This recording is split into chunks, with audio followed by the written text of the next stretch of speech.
ભરૂચના નેત્રંગ તાલુકાના ટ્રાયબલ વિસ્તારના 12 ગામના ખેડૂતો દ્વારા નેશનલ હાઈવે વિસ્તરણ માટે જમીન સંપાદન બદલ યોગ્ય અને વધારેલા વળતરની માંગ સાથે કલેક્ટરને આવેદનપત્ર પાઠવવામાં આવ્યું હતું, જેમાં જણાવ્યા અનુસાર હાઈવે માટે જમીન લેતી વખતે બજાર ભાવ મુજબ વળતર આપવામાં આવતું નથી અને જાહેરનામા બાદ પણ તેમને પૂરતું વળતર મળતું નથી.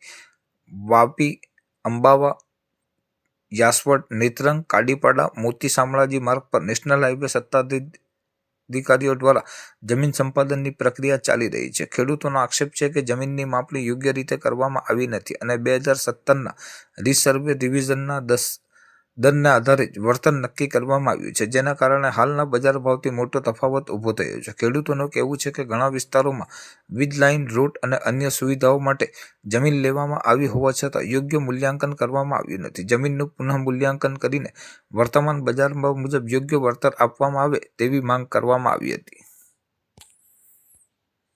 જી, મુકેશભાઈ રતનજીભાઈ પટેલ, મારું નામ, ગામ ચાસવડ.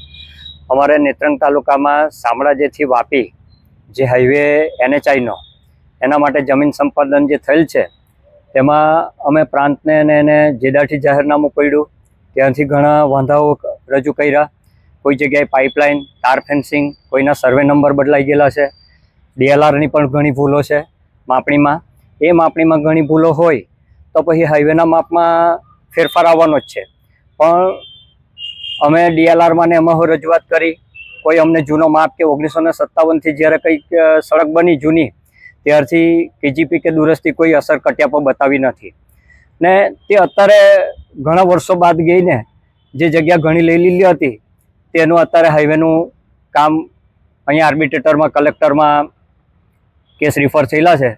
એટલા માટે કલેક્ટર સાહેબને અમે આવેદન આપવા માટે 12 ગામના ખેડૂતો મોવી, ખરાટા, કોચબાર, કાટીપાડા, નેત્રંગ, ચાસવડ, કંબોડિયા, કેલીકવા, જણનાવાડી, મૌજા એ બધા ગામડાના અમે અહીંયા કલેક્ટર સાહેબને આવેદન આપવા માટે આવેલા હતા.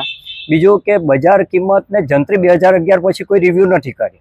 2011 પછી કોઈ જંત્રી સરકારે રિવ્યૂ નથી કરીને જૂના ભાવ પ્રમાણે અમને આપવા જાય તો આદિવાસી ટ્રાઇબલ એરિયામાં 19 રૂપિયા જંત્રીનો ભાવ છે.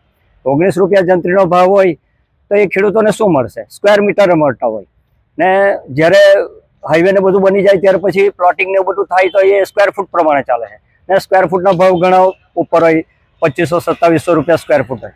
તો હું એ વિનંતી કરવા અમે બધા ખેડૂતો આવ્યા કલેક્ટરમાં કે સાહેબ આપ અમારો કઈ ભાવ સારો ભરો ને સારો ભરે તો ખેડૂતોને બીજી જગ્યા લેવાય. ટોલ નાકામાં જે જગ્યા જવાની છે તો એ ખેડૂત ખેતી વિહોણા થવાના છે.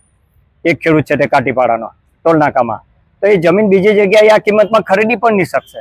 એવી રીતે ઘણી ભૂલ ભરેલી છે બધી.